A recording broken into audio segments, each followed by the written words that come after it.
Y no podemos olvidarnos de México, un país que hizo historia al elegir su primera mujer presidente, Claudia Sheinbaum. Obtuvo una victoria arrolladora con mayorías en el Congreso y en las gobernaciones. El partido Morena, del exmandatario Andrés Manuel López Obrador, se aseguró su continuidad en el gobierno. Y la presidenta Sheinbaum comenzó su mandato cuando apenas se había aprobado la controvertida reforma judicial. Una reforma sin precedentes.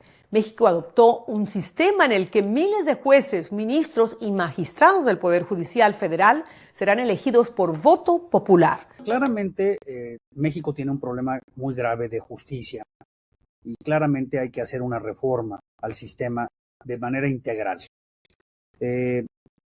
Uno de los problemas más graves es el acceso a la justicia. La gran cantidad de la población que tiene un problema jurídico, que tiene un problema que tiene que ver con tribunales, no puede llegar a ellos, no puede llegar a las fiscalías, no tiene manera de defenderse, no tiene manera de contratar un abogado. Entonces, digamos que sí hay un diagnóstico, yo diría, generalizado en México que sostiene que tenemos que cambiar nuestro sistema de justicia. Yo te diría que lo más importante sería hacer un análisis de la justicia local, de lo cotidiano, donde están los problemas de la ciudadanía, los asuntos familiares, los asuntos que tienen que ver con las herencias, los temas que tienen que ver con el derecho de propiedad. Es ahí donde hay un clamor porque esto se resuelva rápido, porque tengas jueces profesionales, porque de alguna manera cuando lleves estas controversias que son lo que nos impacta en nuestra vida, se puedan resolver rápido y de forma justa y que pueda haber una sentencia que se cumpla. Yo diría que ahí es donde hay que poner un enfoque. Bueno, y esta reforma que propone el presidente López Obrador resuelve esos problemas porque tengo entendido que va más dirigida a la justicia federal. Bueno, el gran planteamiento efectivamente está en la justicia federal y toca también a la local en este sentido. El planteamiento están diciendo así: la justicia en México no funciona y hay que cambiarla.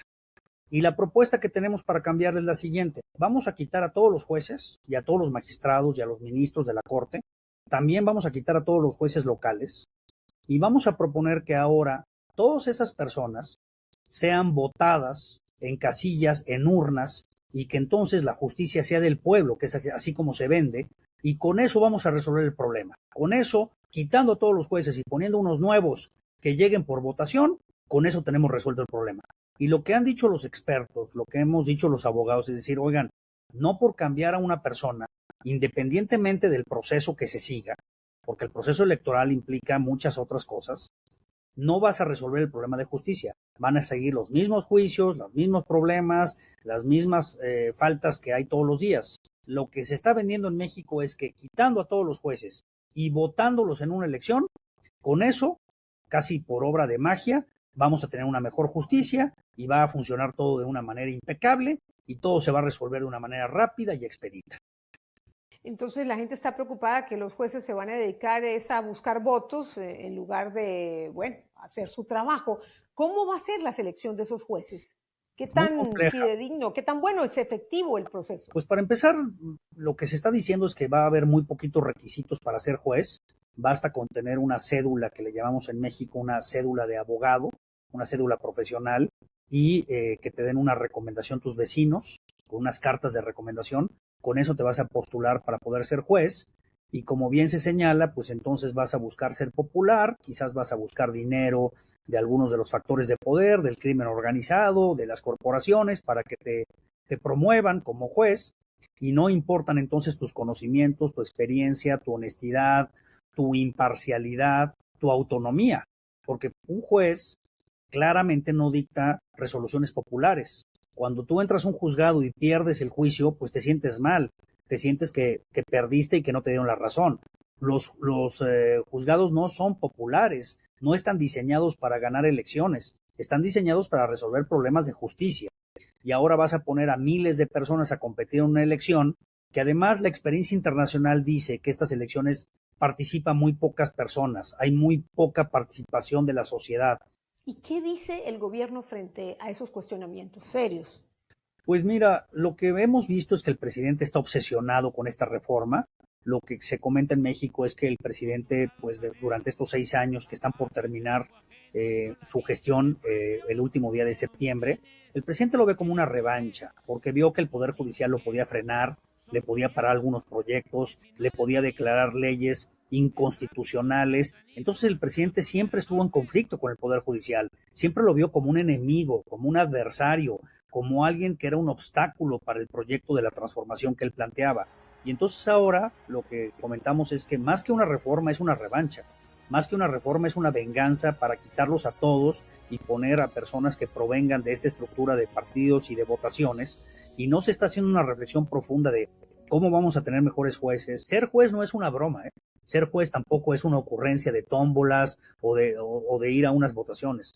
Ser juez implica tener en tus manos los intereses de las personas, la libertad, la familia, la propiedad, los derechos humanos. A mí me parece que tomárselo a la ligera y venderle la idea a las personas que porque va a haber una votación todo se va a resolver, me parece de entrada muy irresponsable y me parece que se está creando una narrativa que es falsa. El presidente Gustavo Petro también enfrentó innumerables cuestionamientos por las confesiones de funcionarios de su gobierno que indicaron que le entregaron cuantiosos sobornos en maletas con dinero en efectivo a los expresidentes de la Cámara y el Senado de Colombia, Iván Name y Andrés Calle. El objetivo era comprar votos en el Congreso para aprobar las reformas presentadas por el gobierno colombiano. Hablé de esto en junio con las senadoras Clara López del partido Pacto Histórico y María Fernanda Cabal del opositor Centro Democrático. Esto fue lo que me dijeron.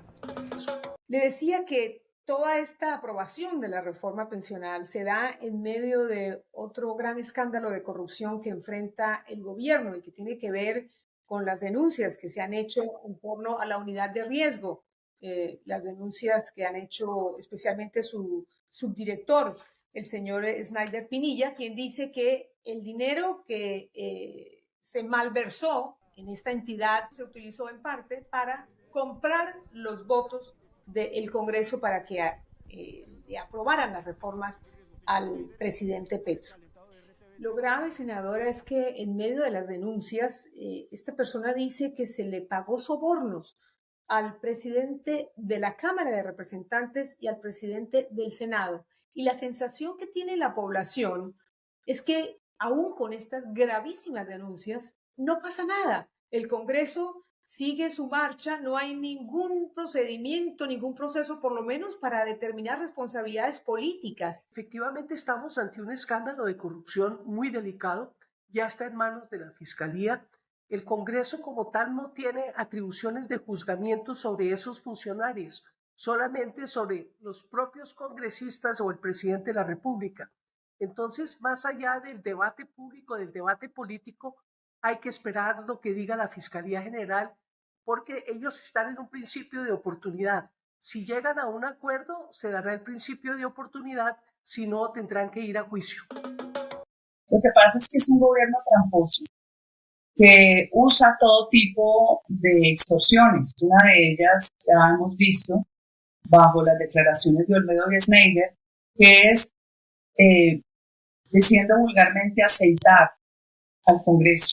Se llamaba en épocas de Juan Manuel Santos la mermelada, esparcir la mermelada, que no es otra cosa que corrupción. Es cooptar al Congreso con dineros del Ejecutivo.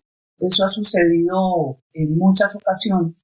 Y aquí, si bien no está definitivo el proceso penal, pues se da uno cuenta que sí hubo una maniobra del Ejecutivo. ¿Usted cree entonces que para aprobar la reforma pensional, congresistas afines al gobierno recibieron dinero, recibieron sobornos para que se aprobara esta reforma? Si me lo pregunta, yo creo que ha sido una práctica malévola, usual en sistemas donde la capacidad de corrupción del Ejecutivo se refleja en eso, en tener unas mayorías que no es por convicción, sino por su propio bolsillo. Y todo esto es debido al encarecimiento de las campañas políticas, ya que la política se vuelve. Snyder Pinilla, el subdirector de la Unidad de Gestión de Riesgo, señalaba a los presidentes de la Cámara y Senado, quienes están allí en el Congreso operando como si nada hubiese pasado. y muchos en la población se preguntan cómo es posible que no pase nada, que no haya ni siquiera un procedimiento donde se determinen algún tipo de responsabilidades, aunque sea políticas, porque al Congreso no le corresponde determinar responsabilidades penales. ¿Qué están haciendo ustedes desde la oposición? Hemos hecho de todo. Hemos puesto en evidencia para que la opinión pública escrutine como no lo había hecho antes. Muchas veces la política o es ajena al ciudadano común o es antipática, porque nos dedicamos a hacer leyes en el Congreso que hacen daño a la gente. Es una especie de creación de víctimas de la política en el ciudadano que no sabe qué pasa en el Congreso. Nosotros creemos que por ética han debido hacerse a un lado, pero sabemos que también existe un debido proceso. Uno quisiera de entrada juzgar cuando tiene que haber un procedimiento penal.